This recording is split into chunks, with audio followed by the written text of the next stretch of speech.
பர்திமேயு சுவிசேஷ ஊழியங்கள் வழங்கும் நற்செய்தி நேரம். தேவ செய்தி பாஸ்டர் ஆர். அகஸ்டின். இந்த நாளில் உங்களோடு நான் பேசி வருகிறேன். ஆரோக்கியம் தருகிற தேவன், காயம் கட்டுகிற தேவன். காயத்தில் 2 வித காயம் உண்டு. ஏன்னா ஏசாயா 30:26 வாசிக்கிறோம், அடிக்காயங்கள் என்று ஒரு வார்த்தை எழுதப்பட்டிருக்கிறது. சிலருக்கு உள் மனசில் காயங்கள் இருக்கும். வார்த்தையினால காயம், தன்னுடைய உறவுகளினால காயம், பெற்ற பிள்ளைகளினால காயம், சில வேளை தனக்கு இருக்கிற நோயினால காயம், சில வேளைகளில் ஐயா தனக்கு இருக்கிற அந்த காரியத்தை சொல்லி சொல்லி நோகடிக்கிறதுனால காயம். இப்படி பலவித காயங்கள் உண்டு. ஏன்னா ஆண்டவர் முறிவை கட்டுகிறவர், அடிக்காயங்களை கட்டுகிறவர். உங்களுடைய வேதாகமத்தை எங்கே இருந்தாலும் இந்த நிகழ்ச்சி என்னைக்கு தான் நீங்கள் பார்க்குறீங்கன்னா கூட சரி, தயவு செய்து மறக்காம ஒரு காரியத்தை பண்ணணும். என்ன பிரதர், பைபிளை கொஞ்சம் கையில் எடுத்துக்கோங்க, வேற ஒன்றும் இல்லை. நீங்கள் வாசிக்கிறவங்களா இருந்தால் உங்கள் வேதாகமத்தை எடுத்து லூக்கா 10ஆம் அதிகாரம் 30ஆம் வசனத்திலிருந்து ஒரு காரியத்தை நாம் தியானிக்க போகிறோம். நீங்களும் கைகளில் எடுத்துக்கொள்ளுங்க. அப்படி எல்லாரும் தேடி எடுக்கிற வரைக்கும் நீங்களும் நானும் பாட போகிறோம். எல்லாம் பாடுமா?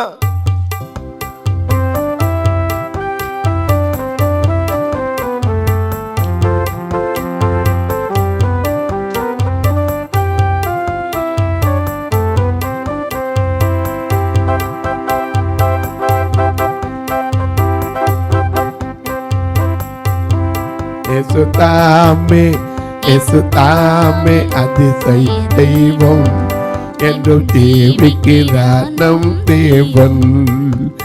இயேசு தாமே அதிசய தெய்வம் என்றும் ஜீவிக்கிறார் நம் தேவன். அதிசயவே அவர் அவதாரம், அதிலும் இனிமை அவர் உபகாரம். அதிசயவே அவர் அவதாரம், அதிலும் இனிமை அவர் உபகாரம். அவரை தெய்வமாய் கொள்வது சாக்கியம், அவரை சேர்ந்து இருப்பது சாக்கியம்.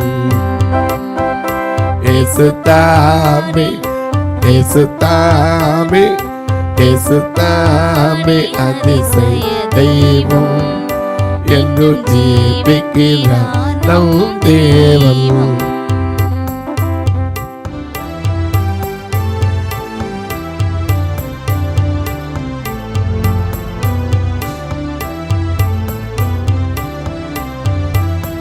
இருவர் ஒருமித்து அவர் நாமத்திலே இருந்தால் வருவார் இருவர் மத்தியிலே.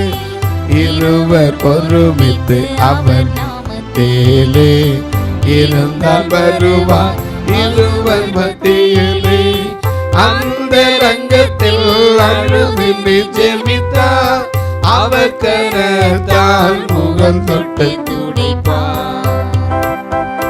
இயேசு தாமே, இயேசு தாமே, இயேசு தாமே அதிசய தெய்வம் என்று ஜீவிக்கிறார் நம் தெய்வம்.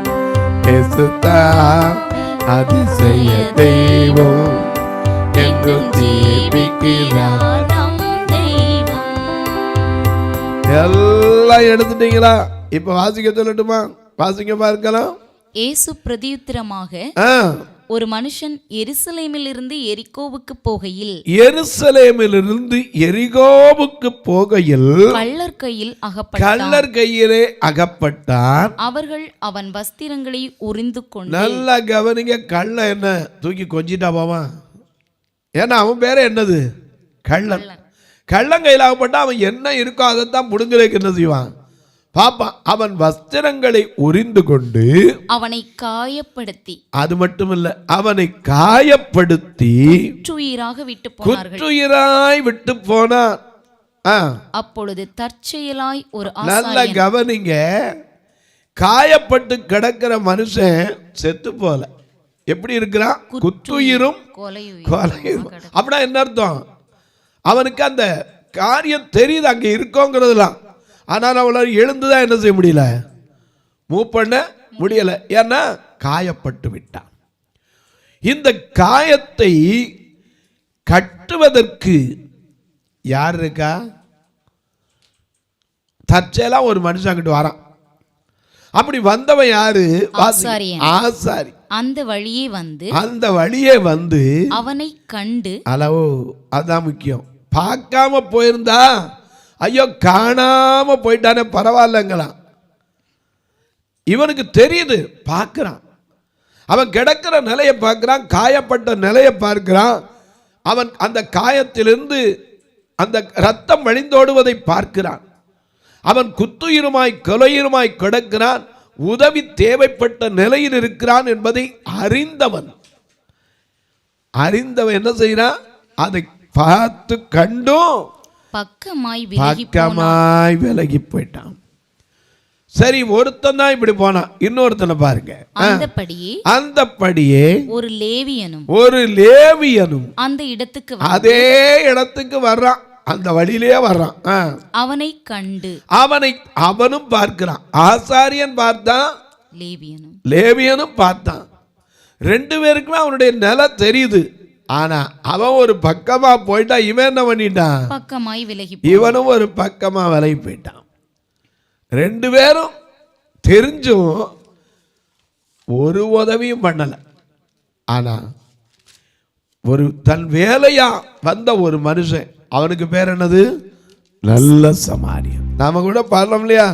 நல்ல சமாரியன் இயேசு என்னை தேடி, நல்ல சமாரியன் இயேசு என்னை தேடி வந்தாரே, என்னை கண்டாரே, அணைத்து கொண்டாரே, என்னை கண்டாரே, அணைத்து கொண்டாரே, நல்ல சமாரியன் இயேசு என்னை தேடி வந்தாரே, அருகில் வந்தாரே, மனது உருகினாரே, அருகில் வந்தாரே, மனது உருகினாரே, நல்ல சமாரியன் இயேசு என்னை தேடி வந்தாரே.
எனக்கு அன்பானவர்களே, ஆசாரியன் பார்த்தா பக்கமா போயிட்டான், லேவியன் பார்த்தா அவனும் ஒரு பக்கமா போயிட்டான். தற்செயலா வந்தவன், எந்த வேலையுமே அவனுக்கு இருந்ததாக சொல்லல. வேதம் அப்படித்தான சொல்லுது, தற்செயலாய். அதை வாசிங்க. அப்பொழுது தற்செயலாய் யதார்த்தமா வந்தவன் யாரு? ஆசாரியன். அவனை கண்டாம் போயிட்டான். அடுத்தாப்புல அந்தபடியே ஒரு லேவியனும் அந்த இடத்துக்கு வந்து அவனுக்கு எந்த வேலையுமே இல்லை, சும்மா அப்படி கூடி போனான். ஆனா அவனும் பார்த்துட்டு போயிட்டான். பின்பு சமாரியன் ஒருவன் பிரயாணமாய் வருகையில், அவனுக்கு ஏதோ ஒரு காரியமா போய்கிட்டு இருக்கிறவன் பிரயாணமாய் வருகையில் அவனை கண்டு மனதுருகி கிட்ட வந்து அவனுடைய காயங்களில், அல்லேலூயா, இன்னைக்கு உன் காயத்தை கட்டுகிற ஒருவர் இருக்கிறார். ஏன்னா அந்த காயங்களை ஏற்றவர் அவர். நம்ம அநேக நேரங்கள்ல வெளிப்புற காயங்கள் நமக்கு தெரியும், ஆனா உள்ள இருக்கிற காயங்கள் ஏராளம். நான் இப்போ உங்களுக்கு சொல்றது வெளிப்புற காயம். அவன் குத்துயிருமா கொலையுமா விட்டுட்டு போனதுனால வெளியே காயம் களைஞ்சு, உள்ள இருக்கிற காயம் யாருக்கும் தெரியாது, ஆண்டவர் ஒருத்தர் தான் தெரியும். ஆனா வெளியே இருக்கிற காயம் யாருக்கு தெரியும்? ஆசாரியனுக்கும் தெரியும், லேவியனுக்கும் தெரியும்ல. ஆனா அவன் கிட்ட போனானா இல்லை. ஆனா நல்ல சமாரியன் பிரயாணமாய் வந்தவன் அதை பார்த்து மனதுருகி கிட்ட போய் அவனுடைய காயங்களில் எண்ணெயும் திராட்சை ரசமும் வார்த்து, ஃபர்ஸ்ட் எய்டு. இன்னைக்கு ஃபர்ஸ்ட் எய்டு நம்ம ஆங்கிலத்தில் சொல்றோம். முதல் உதவி என்ன செய்யணுமோ அவனுக்கு அதை செஞ்சான். அவனுடைய காயத்துல எண்ணெயும் ரசத்தையும் பார்த்து காயங்களை கட்டி அவனை தன் சுய வாகனத்தின் மேல் ஏற்றி, நல்ல கவனிங்க, அப்படியே விட்டுட்டு போகல, பொறுப்புள்ள ஒரு மனிதன். ஏன்னா அப்படி காயத்தை கட்டிட்டு சரிப்பா இதான் கட்டியாச்சே, அவன் பார்க்காம போனான், அதுக்கு இவரும் பரவாயில்ல இல்லை. காயம் கட்டி அவருக்கு என்ன பண்ணியாச்சு? ஃபர்ஸ்ட் எய்டு பண்ணியாச்சு. ஃபர்ஸ்ட் எய்டு பண்ணி அப்படி விட்டுட்டு போனா யார் பாப்பா? என்ன பண்ணினாரு? காயத்தை கட்டி அவனை தன் சுய வாகனத்தின் மேல் ஏற்றி, தன்னுடைய சுய வாகனத்தில். இன்னைக்கு நம்மளா தான் 100 கூப்பிட்டு சொல்லிட்டு போயிருப்போம். எதுக்கு? ஆம்புலன்ஸுக்கு 108க்கு. ஏன்னா 10:8 மத்திய 10:8 இலவசமாய் பெற்றீர்கள், அது அரசாங்கத்துக்கு தெரிஞ்சிருக்கு, அதனால தான் ஆம்புலன்ஸ் கொடுத்துருக்காங்க. ஒருத்தர் மறிச்சா கூட ஏழையா இருந்தா அவனுக்கும் அடக்கம் பண்ணுறதுக்கு வாகனம் எடுக்க முடியும்னா அதுக்கு உதவியாக தான் இன்றைக்கு அமரர் ஊர்திகளும் வைத்திருக்கிறார்கள். எனக்கு அன்பானவர்களே, காயங்கட்டி விட்டுட்டு போயிருந்தா தியானிக்க வேண்டியதில்லை. காயத்தை கட்டி சுய வாகனத்தில் அவன் என்ன வேலையாக வந்தானோ, எவ்வளவு கொண்டு வந்தானோ தெரியாது, என்னென்ன பொருட்களை ஏற்றி வந்தானோ, அதன் மத்தியில் அந்த நேரத்தை பார்க்காம இறங்கி அவனுக்கு காயத்தை கட்டினது மட்டும் இல்லாமல் அவனை சுய வாகனத்தில் ஏற்றி சத்திரத்துக்கு கொண்டு போய் அவனை பராமரித்தான். எனக்கு அன்பானுளே, இன்றைக்கு உன் காயத்தை கட்டி அப்படி விட்டுட்டு போறவர்ல, உன்னை பராமரிக்கும் தேவன், உன்னை பாதுகாக்கும் தேவன். அதனாலதான் நாம பாடுறோம். என்ன பாடுறோம்? காக்கும் கரங்கள்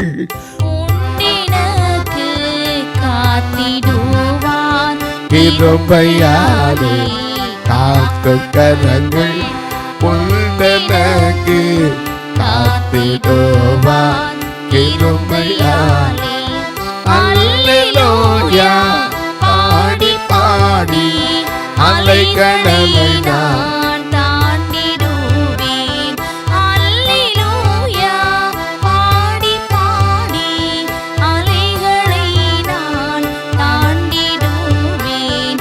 நம்புவேன் இயேசுவை, நம்புவேன் இயேசுவை, நம்பி வா இயேசுவை, நம்பி வா இயேசுவை.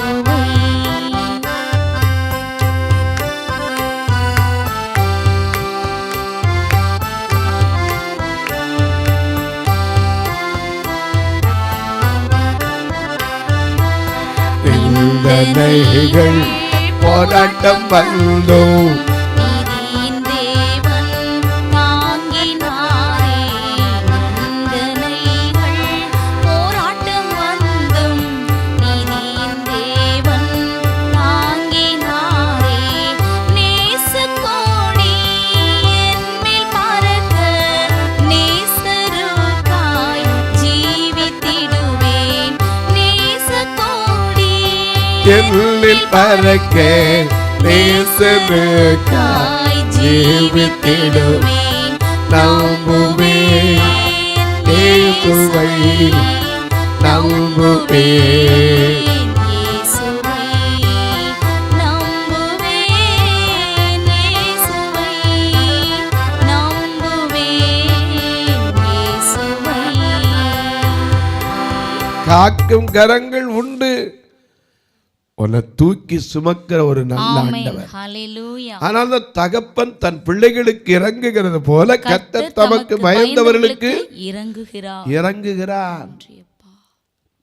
அது மட்டுமல்ல, உன்மேல் மனதுருகுகிற என்மேல் மனதுருகுகிற கர்த்தர் ஏதோ காயம் கட்டணும் அவ்வளவுதான், என் வேலை முடிஞ்சிட்டு போல சுய வாகனத்தில் ஏற்றி.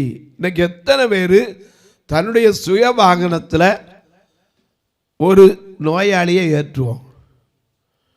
கொஞ்சம் யோசிச்சு பாருங்க. நான் கண்ட அனுபவத்தில் கணுதினா போனோன்னா அன்பு அன்புன்னு சொல்லுவாங்க. ஆனால் வீட்டுக்குள்ளே போனால் ஒரு சின்ன காரியம், ஏதாவது ஒரு மனுஷனுக்கு அத்தியாவசியத்தை ஒன்றை கேட்டால் கூட அதெல்லாம் இல்லை. எங்கள் வீட்டில் கொஞ்சம் கஷ்டம் போயிட்டு வந்துருக்கோம். என்னைக்கும் தான் வீட்டில் வைக்க விரும்ப மாட்டாங்க. ஆனால் இயேசு அப்படி இல்லை. காயம் கட்டினார், அவனுடைய ஃபர்ஸ்ட் எய்டு உதவி பண்ணி தன் சுய வாகனத்தில் ஏற்றி சத்திரத்தில் கொண்டு வந்து அவனை பராமரித்தார். அதோட விட்டுட்டு போயிருக்கலாம்ல. மறுநாளிலே அடுத்த நாள் கூடவே, அப்போ ஒரு நாள் என்ன செஞ்சிருக்காரு? எக்ஸ்ட்ரா வந்திருக்காரு. கூடவே வருகிறார். என்ன நம்மளை பாடுறோம்ல, கூடவே வைத்துக் கொள்வார், என்னை கூடவே வைத்துக் கொள்வார். பரலோகத்தில் மட்டுமல்ல, இங்கேயும் சரி, கூடவே வைத்துக்கொண்டு மறுநாள் வரைக்கும் அவனுக்கு என்னென்ன செய்யணுமோ அத்தனை இங்கே எழுதப்படலை.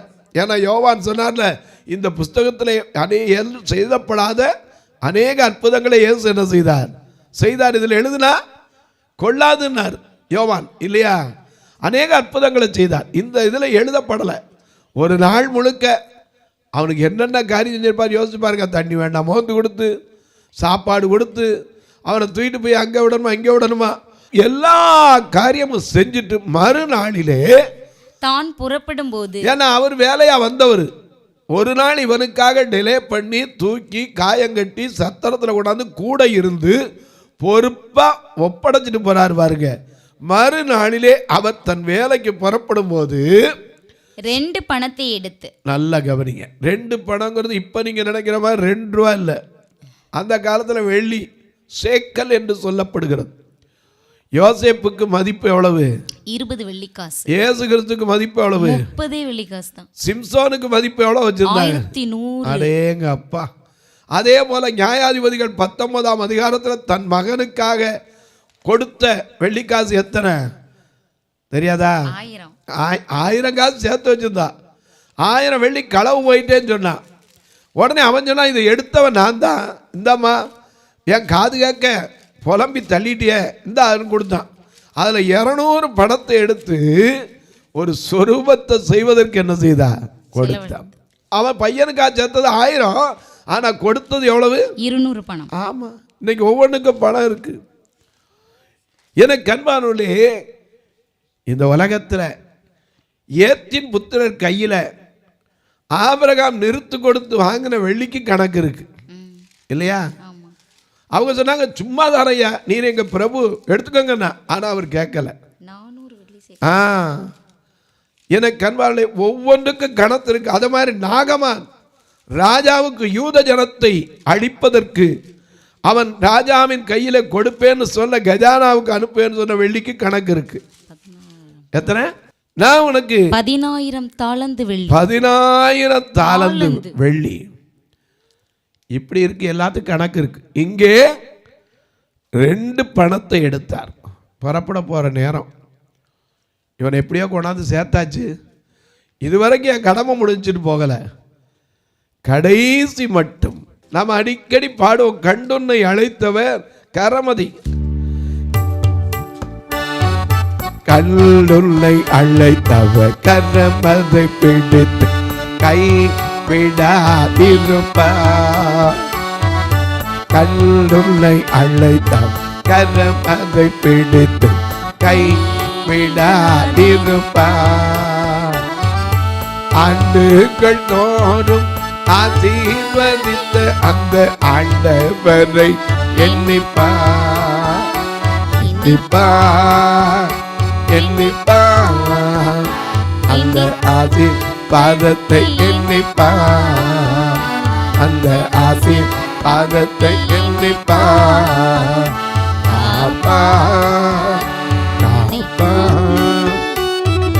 காத்தவர் காப்பார் காத்திடுவார். கலங்காதே மகனே காத்திடுவார்.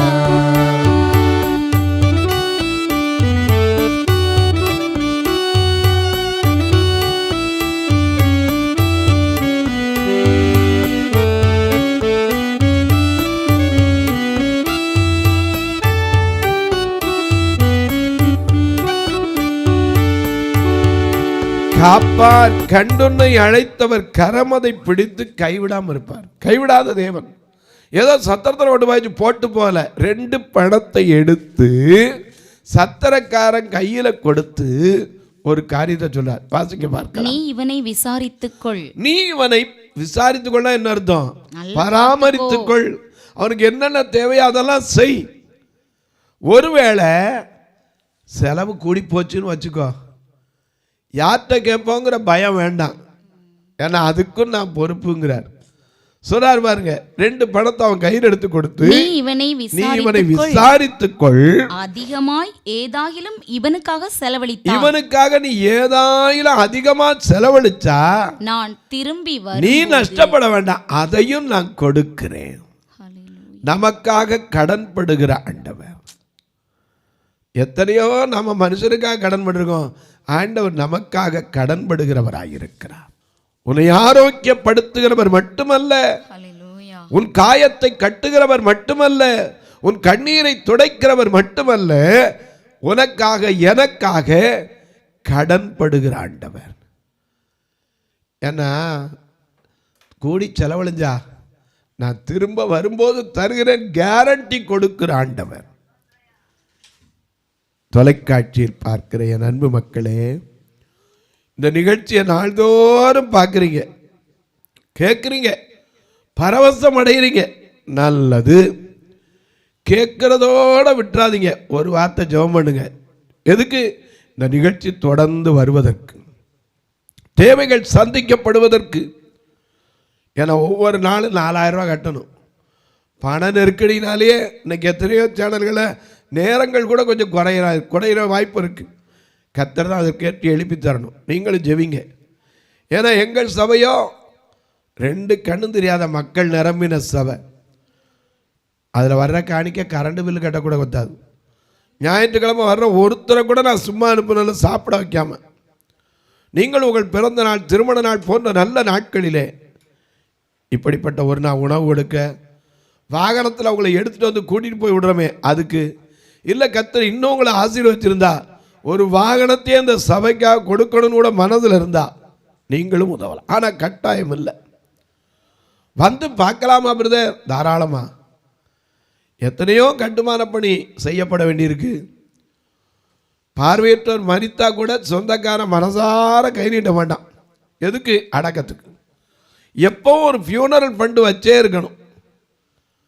நீங்களும் வரலாம், பார்க்கலாம், விசாரிக்கலாம். கர்த்தர் ஏவினா தாங்கலாம். எப்படி? இங்கே 2 ஃபோன் நம்பர் உங்களுக்கு வந்துக்கிட்டே இருக்கும். GPay, PhonePe. இதை 2 நம்பர்லேயும் நீங்கள் ஜிபே உண்டு, ஃபோன்பே உண்டு, தொடர்பு கொள்ளலாம். ஒருவேளை நீங்கள் கேட்கலாம், ஐயா நான் உதவுறேன் ஆனால் பில்லு வைக்கணும், அதுக்கு வழி இருக்கா? நிச்சயமாக 8438852500. Again I'm telling to you, 8438852500. இந்த நம்பரில் நீங்கள் கூகுள் அடிச்சிங்கன்னா பர்த்திமேயு பார்வையற்றோர் சேரிட்டபிள் ட்ரஸ்ட்டும் தெரியும். இதில் நீங்கள் தொடர்புண்டா உங்களுக்கு பில் தாராளமாய் அதில் உண்டு. ஒருவேளை ஐயா ஆண்டவருடைய சுவிசேஷ வேலைக்காக நான் கொடுக்க ஆசைப்படுறேன், எனக்கு பில் அவசியம் இல்லை, நீங்கன்னா 9442559772 இதில் Bartimaeus gospel ministry for blind foundation இருக்கும். இதற்கென்று நீங்கள் உதவலாம். இல்லை என்னால் முடிஞ்ச காணிக்க ஏதோ செய்கிறையா அப்படின்னா நீங்கள் ஜிபே வழியாக ஃபோன்பே வழியாக தாராளமாக தொடர்பு கொள்ளலாம். உங்கள் ஜெபக்காரி எது இருந்தாலும் காலை 10 மணிக்கு மேலே சொல்லலாம். இப்போ உங்களுக்கு ஜெபிக்கட்டுமா? நல்ல பிதாவே, நன்றியோடு துதிக்கிறோம் சுவாமி. காயம் கட்டும் தெய்வமே, யார் யார் எந்தெந்த காயத்தோடு, உள்காயங்கள், அடிக்காயங்கள், மனதில காயங்கள், எத்தனை பேர் இன்னைக்கு தொலைக்காட்சி முன்னாடி உட்கார்ந்துருக்காங்களோ உடைய காயங்கள் எல்லாம் மாற்றுங்க, கண்ணீரை தொடங்க. இயேசுவின் நாமத்தில் இந்த ஊழியத்தை தாங்குகிற ஒவ்வொரு பெரியோர் சிறியோர் பிள்ளைகளுக்கும் ஆறுதலையும் சமாதானத்தையும் கொடுங்க. வானத்திற்கும் பூமிக்கும் சகல அதிகாரம் கொண்ட இயேசு கிறிஸ்துவின் ஈடு இணையற்ற வல்லமையுள்ள நாமத்தில் ஜெபிக்கிறேன் நல்ல பிதாவே, ஆமென். சபை ஆராதனை ஞாயிறு காலை 10 மணி முதல் 12 மணி வரை. இடம் பர்திமேயு சுவிசேஷ ஆலயம், அன்னை சத்யா நகர், இளமனூர் அஞ்சல், சக்கிமங்கலம் வழி, மதுரை மாவட்டம். பின்கோட் 625201 மற்றும் பர்திமேயு சுவிசேஷ ஜெப வீடு, plot number 107, Eden garden, Muthur, Tirunelveli. Pincode 627011. சிறப்பு உபவாச கூட்டம் ஒவ்வொரு மாதமும் 2வது சனிக்கிழமை காலை 10 மணி முதல் 1 மணி வரை நாகர்கோவில் YMCA ஹாலில் வைத்து நடைபெறுகிறது. மற்றும் ஒவ்வொரு மாதமும் 4வது சனிக்கிழமை காலை 10 மணி முதல் 1 மணி வரை திருநெல்வேலி புதிய பேருந்து நிலையம் அருகில் உள்ள கிரேஸ் ஹாலில் வைத்து நடைபெறுகிறது. எங்கள் எல்லா ஆராதனைகளிலும் கலந்து கொண்டு தேவனை மகிமைப்படுத்த அன்பாய் அழைக்கிறோம்.